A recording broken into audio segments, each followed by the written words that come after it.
Okay, so today's topic is dual trace CRO. अच्छा, ये dual trace CRO होता क्या है? डुअल ट्रेस सीआरओ का मतलब होता है दो। अभी हम क्या कर रहे थे, आउटपुट में एक लाइन। लेट देखो, अभी तक हम क्या कर रहे थे, हमारी ये स्क्रीन थी।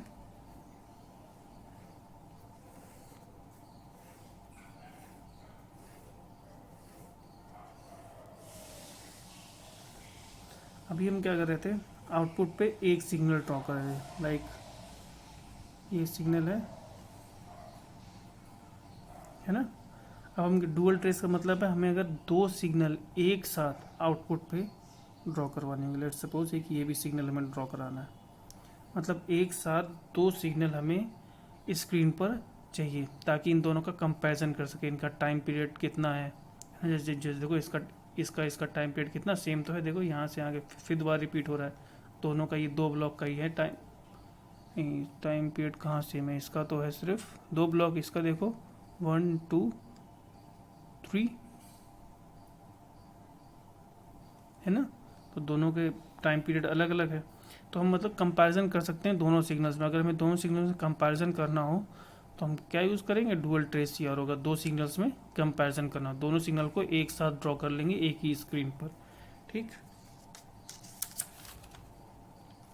तो देखो, अब हमें अगर अपना डुअल ट्रेस सीआरओ डिज़ाइन करना है तो देखो, ये हम दो काम कर सकते हैं। पहला कौन सा, पहला काम ये कर सकते हैं कि हम दोनों सिग्नल्स में अलग अलग इलेक्ट्रॉन्स गन, दो इलेक्ट्रॉन गन यूज़ करें। अभी तक हमने इसके पहले जो सीआरओ पढ़ा था, नॉर्मल सीआरओ, उसमें क्या था, सिंगल इलेक्ट्रॉन गन का इस्तेमाल किया गया था। तो हम अब क्या करें यहाँ पे, क्योंकि हमें क्या दो अलग अलग इनपुट देने हैं, दो अलग अलग इनपुट सिग्नल का आउटपुट वेव फॉर्म चाहिए। दो इनपुट सिग्नल को हमें ड्रॉ करना है, दो अलग अलग सिग्नल्स को अपनी स्क्रीन पर। तो एक हमने ये इलेक्ट्रॉन गन, दो इलेक्ट्रॉन गन ले ली, एक इलेक्ट्रॉन गन ये, एक इलेक्ट्रॉन गन ये ले ली। बाकी सब तो देखिए सेम है, एनोड तक फोकसिंग एनोड्स हो गए, और ये हमारी ग्रिड हो गई, कैथोड हो गया है ना, कैथोड ग्रिड एंड ये तीन एनोड्स हो गए। अब फिर अब हम इनपुट सिग्नल्स कहाँ देते हैं, वर्टिकल प्लेट्स पे। ठीक, तो ये हमारा वर्टिकल डिफ्लेक्टिंग प्लेट भी हो गई। भाई दो अलग अलग होनी चाहिए, क्यों, क्योंकि एक इसमें जाएगा एक इसमें, लेकिन सिंगल हॉरिजेंटल डिफ्लेक्टिंग प्लेट। इसमें से जो सिग्नल आएगा वो भी हॉरिजेंटल हो जाएगा, इसमें से जो सिग्नल आएगा वो भी हॉरिजेंटल सिग्नल आएगा। हमने इलेक्ट्रॉन गन्स दो इस्तेमाल किए हैं। यहाँ तक तो जो हमारा वर्टिकल डिफ्लेक्टिंग प्लेट है, यहाँ तक क्या होगा, यहाँ तक तो सब अलग अलग होगा। लेकिन इसके बाद जो हमारी हॉरिजेंटल डिफ्लेक्टिंग प्लेट है, वो क्या है, दोनों के लिए कॉमन। मतलब जो इसमें हमें सिग्नल देना है, टाइम बेस वाला सिग्नल, सॉटूथ या रैम्प सिग्नल देना है, वो क्या, उसके लिए सिर्फ एक ही सर्किट होगा, और ये दोनों को ही डिफ्लेक्ट करेगी। ऑब्वियसली बात है, हमें बस दो सिग्नल्स अलग अलग हैं, इसलिए दो अलग अलग, यहाँ जहाँ तक दो अलग अलग सिग्नल्स को अप्लाई करना है वहाँ के लिए दो अलग अलग कर दिए, बाकी सिंगल कर दिया। तो देखो, एक तो ये हो गया कि दो इलेक्ट्रॉन गन्स का इस्तेमाल कर लिया, इलेक्ट्रॉन गन 1 और इलेक्ट्रॉन गन 2। या फिर हम ऐसा करते हैं कि सेम एक ही इलेक्ट्रॉन गन का इस्तेमाल कर लेंगे, ठीक है ना। बस दो चैनल अलग अलग कर लें, मतलब सिंगल इलेक्ट्रॉन गन जा रही है, इलेक्ट्रॉन गन सिंगल है, उसको हम स्प्लिट करते हैं दो भागों में। ठीक है भाई, इलेक्ट्रॉन गन्स तो सिर्फ इलेक्ट्रॉन का एक समूह है ना, इलेक्ट्रॉन्स गन्स तो इलेक्ट्रॉन का समूह है, उससे क्या फ़र्क पड़ता है। बस हमें प्लेट्स अलग अलग रख लें, ठीक है ना, प्लेट्स अलग अलग रख लें, क्योंकि इनपुट इसमें अप्लाई करना है। इनपुट ए जब आधी स्प्लिट कर देंगे, आधी इलेक्ट्रॉन गन यहाँ हो जाएगी, आधी आधी इलेक्ट्रॉन गन यहाँ हो जाएगी। जब और फिर आधी इलेक्ट्रॉन गन इस सिग्नल्स की वजह से डिफ्लेक्ट होगी, आधी इलेक्ट्रॉन गन इस सिग्नल्स की वजह से डिफ्लेक्ट होगी। तो देखो, डिफ्लेक्टिंग प्लेट दोनों अलग अलग है, चैनल ए की वर्टिकल डिफ्लेक्टिंग प्लेट्स और चैनल बी की वर्टिकल डिफ्लेक्टिंग प्लेट्स। ये चैनल ए और चैनल बी दो चैनल हैं, है ना, डिफ्लेक्शन एम्पलीफायर, है ना। ये हमने देखा था इसके ब्लॉक डायग्राम में, डिफ्लेक्शन एम्पलीफायर लगे होते हैं पहले। तो डिफ्लेक्शन एम्पलीफायर के बाद देखिए, डिफ्लेक्टिंग प्लेट्स दोनों की अलग अलग है, चैनल ए और चैनल बी की। लेकिन इसके लिए क्या है, इसमें सिंगल इलेक्ट्रॉन बीम दो भागों में डिफ्लेक्ट होकर आ रही होगी, है ना, तभी हमें चैनल अलग अलग चैनल की ज़रूरत पड़ी। तो चैनल अब इसमें देखो वर्टिकल डिफ्लेक्टिंग प्लेट्स तो अलग अलग है, लेकिन इसमें भी हॉरिजेंटल डिफ्लेक्टिंग प्लेट्स दोनों के लिए कॉमन ही रहेगी। देखो ये टाइम बेस्ड सर्किट है ना, टाइम बेस्ड सर्किट से ये कौन सा हॉरिजेंटल डिफ्लेक्टिंग प्लेट्स कनेक्टेड है, और ये क्या है, हॉरिजेंटल डिफ्लेक्शन एम्पलीफायर। तो मतलब चाहे वो स्प्लिट बीम हो या फिर डायरेक्ट 2 इलेक्ट्रॉन्स गन्स हो, दोनों में एक चीज़ क्या कॉमन है, हमें सिंगल हॉरिजेंटल डिफ्लेक्टिंग प्लेट का यूज़ करते हैं। और देखो करने को तो हम एक प्रोसेस और है कि हम सिंगल इलेक्ट्रॉन गन हो, जैसे इसमें सिंगल इलेक्ट्रॉन गन यूज़ की और 2 चैनल हो गए, है ना।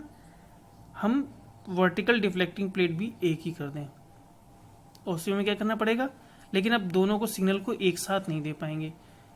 एक टाइम पीरियड हमने कर दिया कि T1 टाइम में ये इस वाले चैनल से सिग्नल जाएगा, फिर यह सिग्नल ऑफ हो जाएगा, ये वाला पाथ ऑफ हो जाएगा, इसको हम ऑफ कर देंगे, और फिर अगले T1 के लिए ये वाला सिग्नल जाएगा, फिर अगले T1 के लिए ये सिग्नल जाएगा, फिर अगले T1 के लिए ये जाएगा। मतलब बारी बारी से हम वर्टिकल डिफ्लेक्टिंग प्लेट पे हम क्या दें, सिग्नल्स दें, तब भी काम चल सकता है, ठीक है ना।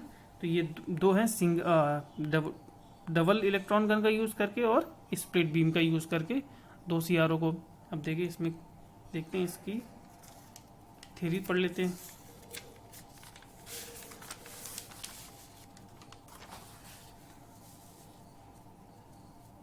डुअल ट्रेस CRO, देखो डुअल ट्रेस CRO द्वारा एक साथ 2 वेवफॉर्म का डिस्प्ले किया जा सकता है।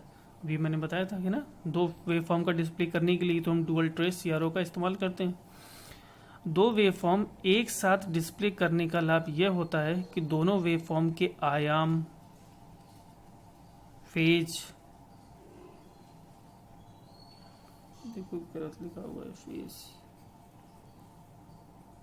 PHASE, फेज है, दोनों में कितना फेज डिफरेंस है, PHASE, फेज और टाइम पीरियड की तुलना की जा सकती है। यदि किसी परिपथ के इनपुट व आउटपुट को एक साथ CRO की स्क्रीन पर यदि किसी परिपथ के इनपुट व आउटपुट को एक साथ CRO की स्क्रीन पर देखना है तो यह भी डुअल ट्रेस CRO द्वारा ही संभव है। मतलब उनका कहने का मतलब ये है, जैसे इनपुट है और आउटपुट देखना है किसी भी परिपथ या किसी भी इंस्ट्रूमेंट का, आपको इनपुट हमने जो दिया और आउटपुट दोनों देखना है, तो क्या करेंगे, देखो अब इनपुट का कनेक्शन इस वाले से कर लें, मतलब इस वाली डिफ्लेक्टिंग प्लेट इनपुट सिग्नल किसको, पहली वाली डिफ्लेक्टिंग प्लेट को दे दें, और आउटपुट सिग्नल दूसरी वाली डिफ्लेक्टिंग प्लेट को दे दें। तो वहाँ देखो इनपुट भी ड्रॉ हो जाएगा और आउटपुट भी हमें क्या मिल जाएगा, स्क्रीन पर ड्रॉ हो जाएगी। तो बहुत अच्छी फैसिलिटीज हो जाएगी, हमें इनपुट और आउटपुट दोनों सिग्नल एक साथ कहाँ मिल जाए, स्क्रीन पर मिल जाए, तो हम दोनों का कंपैरिजन कर लेंगे। इन CRO में 2 इनपुट टर्मिनल तथा कंट्रोल होते हैं, जिनको चैनल A तथा चैनल B कहा जाता है ना। 2 इनपुट टर्मिनल कंट्रोल होते हैं, जिनको चैनल A चैनल B कहा जाता है। डुअल ट्रेस CRO की संरचना सिंगल ट्रेन CRO की तरह भी हो सकती है, लेकिन इसमें 2 इलेक्ट्रॉन गन होते हैं। एक ट्यूब में 2 गन होने की स्थिति में 2 बीम उत्पन्न होंगी तथा इसको डुअल बीम CRO भी कहा जाता है। जैसे देखिए इसको डुअल बीम DRO है ना, दो अलग अलग बीम्स होंगी, 2 अलग अलग इलेक्ट्रॉन गन्स होंगी, 2 अलग अलग इलेक्ट्रॉन्स बीम होंगी, और फिर आगे हमारा सिग्नल ड्रॉ होगा। तो इसको क्या कह सकते हैं, डुअल बीम CRO, क्योंकि 2 बीम्स हैं तो डुअल बीम CRO भी कहा जा सकता है। कुछ dual trace CRO single single electron gun से ही काम चला लेते हैं, जैसे भी बताया था ना, जैसे ये चैनल A चैनल B वाले। कुछ डुअल ट्रेस, भाई है तो ये डुअल ट्रेस, क्योंकि इसमें दो सिग्नल हमें क्या करने हैं, ड्रॉ तो 2 सिग्नल होंगे, लेकिन इलेक्ट्रॉन बीम सिंगल यूज़ करेंगे। कुछ dual trace CRO single electron gun से ही काम चला लेते हैं, लेकिन इस स्थिति में बीम को स्प्लिट करके 2 बीम्स में सेपरेट किया जाता है तथा इस सेपरेशन के पश्चात ही बीम्स डिफ्लेक्शन प्लेट से पास करती है। पहले डिफ्लेक्ट हो गए, पहले क्या हुआ, स्प्लिट हो गई बीम, 2 भागों में स्प्लिट हो जाएगी, है। लेट सपोज ये बीम आ रही है ना, ये 2 भागों में स्प्लिट हो जाएगी, तो एक इसमें जाएगी और एक तभी स्प्लिट होने के बाद ही तो आई हमारे अपने अपने वर्टिकल डिफ्लेक्टिंग प्लेट्स में, है ना। इसके पास पश्चात ही बीम्स डिफ्लेक्शन प्लेट से पास करती हैं। डुअल बीम सीआरओ हो या स्प्लिट बीम, दोनों में दो वर्टिकल प्लेट्स किंतु एक ही हॉरिजेंटल प्लेट्स होती हैं। देखो ये हमारी क्या है, डुअल इलेक्ट्रॉन गन वाली है और ये सिंगल स्प्लिट इलेक्ट्रॉन्स गन्स वाली है, लेकिन दोनों में एक चीज़ कॉमन है ना, इसमें भी सिर्फ एक ही हॉरिजेंटल प्लेट्स है डिफ्लेक्टिंग प्लेट्स, और इसमें भी केवल एक ही हॉरिजेंटल डिफ्लेक्टिंग प्लेट है, ठीक है ना। जबकि हमारी वर्टिकल डिफ्लेक्टिंग प्लेट दो हैं, दोनों के लिए अलग अलग इंडिविजुअल अलग अलग है, लेकिन हॉरिजेंटल क्या है, सिंगल है दोनों में ही है। डुअल बीम सीआरओ है, स्प्लिट बीम, दोनों में वर्टिकल प्लेट्स, दोनों में दो वर्टिकल प्लेट्स किंतु एक ही हॉरिजेंटल प्लेट्स होती है। कहने का मतलब ये है कि डिस्प्ले की जाने वाली दोनों वेवफॉर्म के लिए टाइम बेस एक ही रहता है। मतलब जो कहें दोनों जो इलेक्ट्रॉन्स गन्स हमारी डिस्प्ले होंगी, सॉरी जो दोनों वेवफॉर्म हमारी दो वेवफॉर्म डिस्प्ले होंगी, उसके लिए टाइम बेस सिग्नल एक ही होगा, एक ही कॉमन टाइम बेस सिग्नल। जैसे वो जो रैम था ना, दोनों के लिए क्या होगा, चाहे वो इन दोनों प्लेट की बात हो या इन दोनों प्लेट की बात हो, दोनों के लिए जो हमारा टाइम बेस सिग्नल है या रैम सिग्नल है वो क्या होगा, दोनों के लिए सेम ही होगा, राइट। तो ये था हमारा क्या, डुअल ट्रेस सीआरओ, ठीक है। Okay, thank you.